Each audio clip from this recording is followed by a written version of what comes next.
Hi, welcome to Pennsylvania Newsmakers, and as always, thanks for watching. Well, we have an action-packed show. We have the Auditor General of the state of Pennsylvania, Eugene DePasquale. Then we're going to get a little update from the Hospital and Healthsystem Association on the economic impact of hospitals. And then it wouldn't be a program if we didn't talk about roads and bridges and the desperate need to do something about that. We'll be back with that and more following these words. This is Pennsylvania Newsmakers, a fast-paced, unrehearsed weekly discussion with and about the leaders who shape your world. And now, here's your host, Terry Madonna. Hi, welcome back to the program. Well, joining me, as often is the case, is the Auditor General. I almost said new Auditor General. I can't say that now. It's been 6 months. Eugene DePasquale, he's the Pennsylvania Auditor General. I thought I said something stupid, which I can do, when I said a desperate need for roads and bridges. Now, you were in this. Am I right about that or not? I don't know what other word you could use. I mean, if you got a better word, let me know, but that's where we are on this. Yeah, got to be done. Well, look, I'm not going to ask you to go back into the General Assembly. I'm going to ask you to be Auditor General. All right, here's the question, General. If you had to mention 3 or 4 things that are an absolute must on your list to do, what would they be? Well, from the auditing side, number one, we've got to figure out a better way to make sure that more money is being directed to the classroom to help kids across Pennsylvania, whether it be a charter school, a cyber charter school, or your traditional public school. We're finding problems in several areas on the administrative front. So that's area number one. DEP, we're in the midst of our audit there to make sure that our water is being protected with all the Marcellus Shale drilling, to make sure the Department of Environmental Protection is doing everything they should be doing. That would be number 2. Number 3, and we're going to be starting this relatively soon, and that is looking at all of our job creation programs at the state. Pennsylvania is falling too far behind in job creation rate. We're now below the national average in job growth. That's a problem. We need to know which areas we're getting a bang for our buck in job creation programs and which ones we're not. Internally in the department, we have to do a better job of transforming our agency into being more technological, having more That's freedom. Sort of an ongoing thing. I mean, at Franklin and Marshall, I'm going to exaggerate, about every other week we get a notice about upgrade this, upgrade. But that's sort of what's going on, isn't it? The reality is you just have to keep up with the times, become more efficient, you have a better use of the resources that are available. Yeah. All right, let's talk about these audits. I mean, the past Auditor Generals from, Bob Casey, the former governor who did the school audits. I mean, your predecessor, I think, did a wonderful job on, and Republicans have. This is not a partisan thing. Is it the question of the way the money? Now, you've been in enough to get a feel for this. So we're spending $28 billion of state money and, another, $20 billion or so of federal money.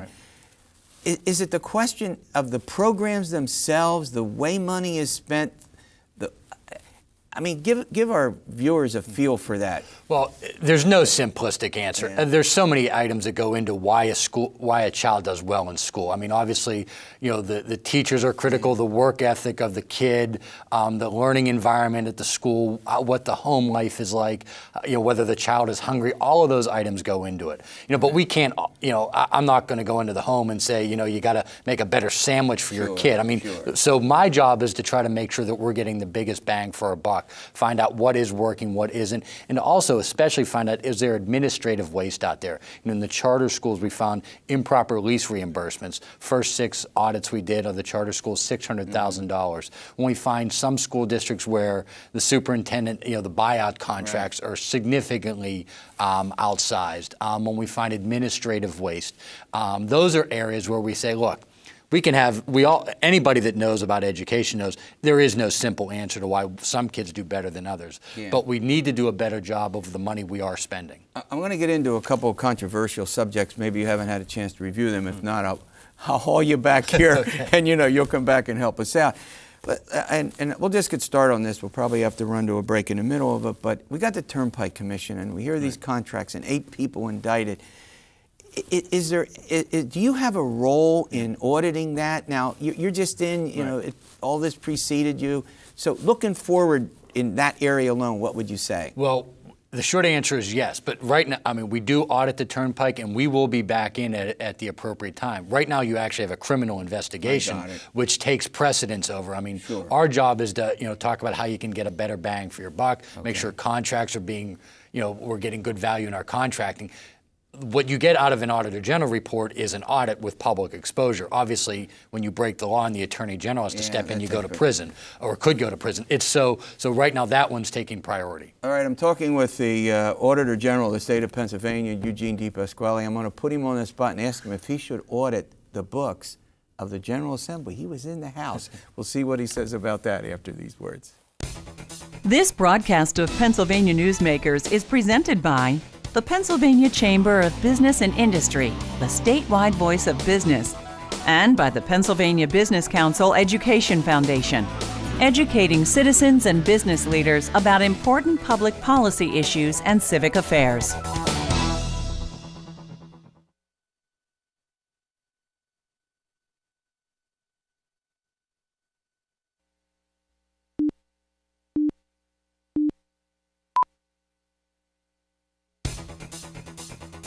This broadcast of Pennsylvania Newsmakers is brought to you by BetterSaferRoads.com. To voice your support for safer highways and less traffic congestion, visit BetterSaferRoads.com. And by the Pennsylvania Manufacturers Association. Business in Pennsylvania is our business. Hi, welcome back to the program with the Auditor General of the state, Eugene DePasquale. I said I was going to put him on the spot. Currently, under state law, maybe you'll explain to this. He's not permitted to audit the books of the Pennsylvania state legislature. Take it from there. There's two areas where this comes from. One is a prior, not Kathleen Kane, but previous Attorney General decisions based on separation of powers that the Auditor General can't audit the General Assembly or the courts. Courts. And there's also some court precedent for this as well from prior court decisions. The short answer is the issue that really comes up is the legislature more than the courts. And people are very frustrated that that our legislature is that expensive. The legislature has been starting to get better at their independent audits. It's very clear, though, that I think they need to become even more transparent. I've said this when I was a member of the General Assembly, and certainly say that now. Promote more transparency. Let people know exactly where the money's flowing, and then let it roll from there. Whether I do it, look, I could sit here and tell you that it would make a strong case to have an independent review of the books. Whoever does it. Yeah, whoever does it. That would be your point. That would be my point. I can also probably let people know that there's probably very little chance that the legislature will give me that authority anytime soon. No, I get it. All right, you were talking about one of the things, and I don't want to get ahead of you. When you issue this report, please come back. We talked earlier at the time you were elected about the audit of DEP, and I guess there are two general concerns in the environmental community. One is air quality, and one is water quality. You're focusing on talk about what. No results. How you're approaching this? Yeah, we're focusing really on the water side of it, and there's a couple areas. One is the wastewater issue. Why do some drilling companies have a closed loop system and others do not? What's that mean? Basically, when you use the fracking water, some take it to ponds, versus some have a closed loop system. So we're checking to see what are best practices there. Also, at the end of the day, does the department have enough resources to adequately inspect all of the permits and sites that they're on? So that's really the broad range of what we're looking at. But it's focused on the water. And that's where the technology would help, Absolutely. Right? So that all this sort of ties together with efficiency and effectiveness. Absolutely. And here's a critical part of this. The drilling is happening in several different parts of the state. DEP has 6 regional offices. We need to also make sure if one region is getting it spot on and another region isn't, we need to make sure that the one is doing it right, is sharing that information with the other one, so that, because no matter where you live, you deserve the same clean water. Okay. So before I let you go, in order of importance, you got the DEP audit, and please, I hope you'll come back and we'll have a chat about it when you do it. And your focus then is on schools? So that is, schools and the DEP are the 2 highest priorities. Yeah. What about 27% now in health care, and Medicaid and all of that? Is that something, are you going to move to that? Well, there's certainly the issue out west with the Highmark UPMC issue is something we're looking to address. Okay. But yes, obviously when it comes to how our hospitals spend the Medicaid funding and making sure that our contract service providers in the state, people talk about, public education, and certainly that is a big spending item. Some of the biggest contracts we have in the state go to the Medicaid funding, and we are going to look at the service providers to make sure we're getting the best bang for our buck. All right, well, I'm going to hold you to it. You're coming back, right? Absolutely. When you do the. All right, we're going to take a quick break. When we come back, there's talking about hospitals. There's a new economic impact report that the hospitals have on this state. We're going to hear about that, and then we're also going to get into this roads and bridges transportation funding after these words. This broadcast of Pennsylvania Newsmakers is brought to you by Pennsylvania Credit Union Association. Pennsylvania Credit Unions, where people are worth more than money. To find a credit union that is right for you, check out ibelong.org. And by the Energy Association of Pennsylvania, Pennsylvania's energy information source.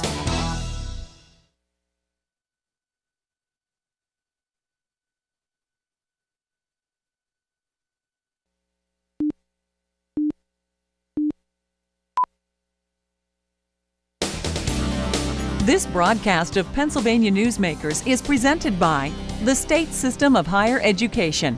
14 state-owned universities. The state system is the largest provider of higher education in Pennsylvania. And by the Hospital and Healthsystem Association of Pennsylvania, working towards a healthy Pennsylvania. Hi, welcome back to the program. Well, I think as many folks know, in many communities within the state of Pennsylvania, hospitals and higher education, colleges and universities are often the largest employers. The Hospital Association, for example, as well as schools, have a big economic impact. We have a new report released by the Hospital and Healthsystem Association on the economic impact of hospitals. We thought we'd share that with you. Joining me is Roger Baumgarten. He's the Director of Media Relations for aforesaid association. Good morning. Good morning. Good to be here. I better here. say good afternoon and good evening because it airs all over the state at different times. All right, what's the big takeaway on this report, which I've read about the economic impact? Well, this report shows two things. One, hospitals continue to have a significant economic impact on the state in terms of dollars and jobs. The total economic impact is about $98 billion. Say that again? $98 billion a year. I wanted to make sure you got that out. With a B, you got it. And we account for nearly 600,000 jobs, and that's roughly 50-50 of direct hospital employment and then the ripple effects of the businesses in the community that support the hospital. Yeah. Actually, I guess if you take a look at all 67 counties in 85, almost 90% of them, you'll finish my sentence. You're what? In 55 of the 67 counties, we are among the top 5 employers. Yeah. So hospitals are significant players in their communities. Yeah.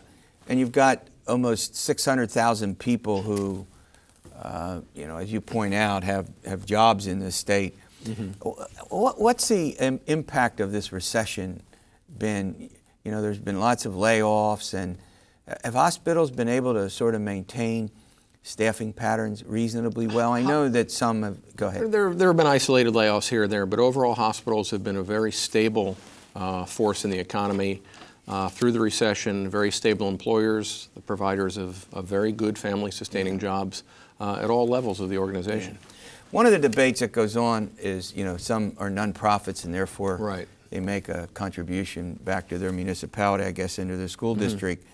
And I don't want to, maybe at a later time we can talk about that. But you're also providing charitable care, charity care.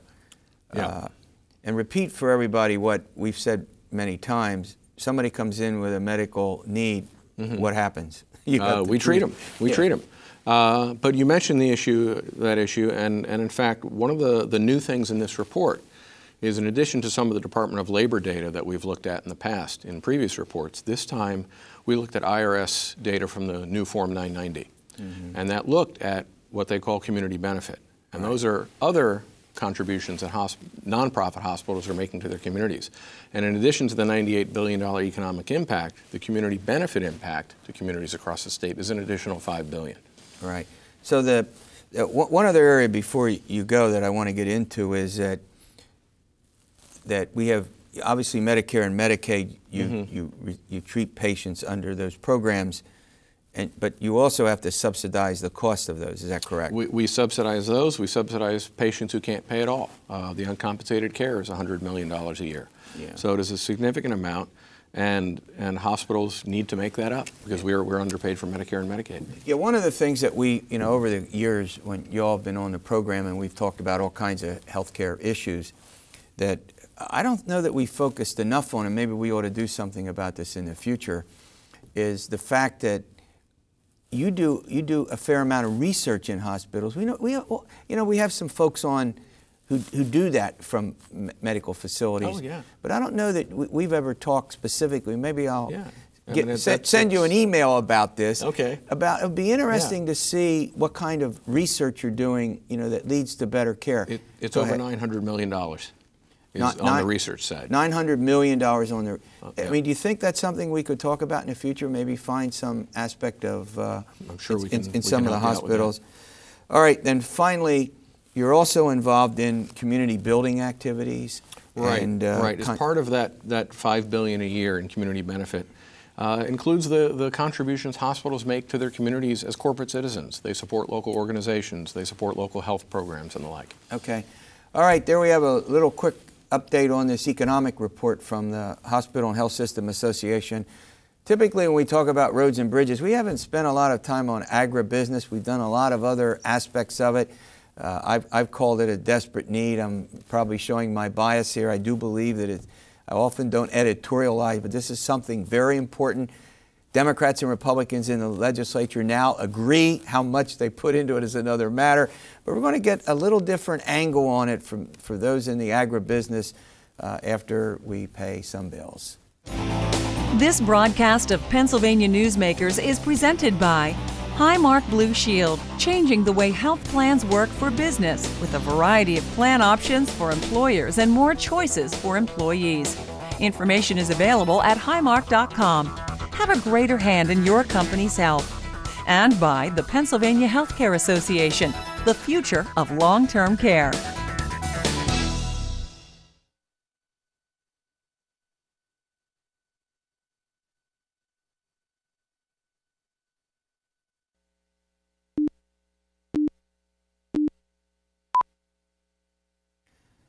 Hi, welcome back to the program. Joining me is Chris Herr. He's the Executive VP of the PennAG Industries Association. We talked a lot about roads and bridges, as you know, on this program. It's an important subject. But Chris, I don't think we've talked about agribusiness. And tell me about agribusiness and transport. I mean, I think I got this, but you're going to help us out here. How important is this to your industry? Well, it's critical to our industry, and you're talking about very conservative business folks who aren't going to be standing in line to pay taxes. But right. Look, let's get this done. This is a very important issue. We've been around since 1877. We started representing the flour millers and some of their political issues back then. Ironically enough, their issues back then were taxation and transportation. So not much has changed. Not much has but this changed, is critical to the business of agriculture, almost a $60 billion a year industry in Pennsylvania. Yeah. So very important. So let's talk, okay, let's walk through it for our viewers. So what is it that you do that requires roads and bridges specifically to be repaired? That's what we're talking about. 7,000 miles of state roads, 25% of the bridges structurally in some state of disrepair. We've talked about that many times. So you're doing what that and what's the problem if they don't get fixed? Well, agribusiness is providing food to people. And if you're driving up and down the highways of Pennsylvania, 1 in 5 trucks is a potential PennAG member, and probably more than that, someone providing food for the people. So we use roads. A little thing like providing food, that's all we're going to talk about here? Yeah, it's most days not a critical issue unless it's snowing or a potential of snowing. But yeah, it's a critical issue. Yeah. And we need to get it to our markets, but we also need to pick up products. We're dealing with perishables, whether it be livestock on the road. So congestion, you know, if it's 95 degrees and we have a bad highway situation where there's congestion, you can't have a load of hogs sitting in traffic for too long. Yeah. So well, I don't want them in my neighborhood sitting for too long either. Go ahead. There you go. But things like congestion, the access, posted bridges, these are all important issues for us to do our day-to-day activities. Majority of PennAG members have truck fleets, so we're whether we're hauling cars or whether we're hauling food, it's all important. There's the efficiency issue, which you're really talking about, but there's also a safety issues here. I mean, we're talking about large vehicles often have to navigate roads that are not up to standard. That's also ought to be a general public concern, not just in your industry, right? The longer this goes, the more critical that becomes. Our fleets are on many of the rural roads throughout Pennsylvania, when they're picking up products. Yeah. So these posted bridges, there's likely more postings coming if we don't do something about it. There is a safety issue. We're talking about 80,000-pound trucks. It's important for us to have access to these farms, be able to pick up these products, and do it safely. Yeah. You know, often on this show we sort of talked about it. You know, it's almost like a commuter problem. You know, it's important for commuters. We're not downplaying it. Very important. You know, you get on, larger highways, I'm talking about the state-owned ones now. You also talk about urban transportation needs. But what's sort of fascinating is I don't think we've talked about, and many of your trucks are on rural roads, right? That's correct, yes. So we've got the rural road problem, and that can even in some respects be more of a problem because often they're in worse state of disrepair because they've been neglected longer. Right. Well, they're in worse state of repair, but there's also fewer options. If we need to pick up a load of milk at a farm and there's a posted bridge, we have cases where you're driving 40 or 50 miles out of your way on some sort of a detour just to make that pickup. So it becomes an economic issue as well. Yeah. So you would argue then that this is just part of an overall transportation need that fits into the overall economy. You would say, just don't help us to help us, although I think you can make a credible case for that, but it's part of the way the whole economy is intertwined, right? Absolutely. There are certain core functions of government that we just can't argue about, and certainly providing transportation, whether it be public transportation or roads and bridges. We're not going to get too far into the weeds on that, but they're all critical issues, and they're core functions of government that an organization like mine believes it's the responsibility of the legislature to come up with an answer. How many, this is an unfair question, but I'll ask it anyway. How many trucks are we talking about, let's say in an average day? You have any estimate of that? Oh, some very quick math. You're talking, 2,000 just with the members that I can, think of in a moment here. So 2,000 trucks traveling all throughout the state for a whole variety of reasons, many of them in rural areas, which is just another reason why the roads and bridge problem have to be fixed, right? Bingo, absolutely. All right, and we got 20 seconds, they're telling me, so I'll let you go. Thanks, it's been a great update. We'll see. Hopefully this will get fixed. Appreciate it, thank you. All right, we'll see you next week for another edition of Pennsylvania Newsmakers, and as always, stay well.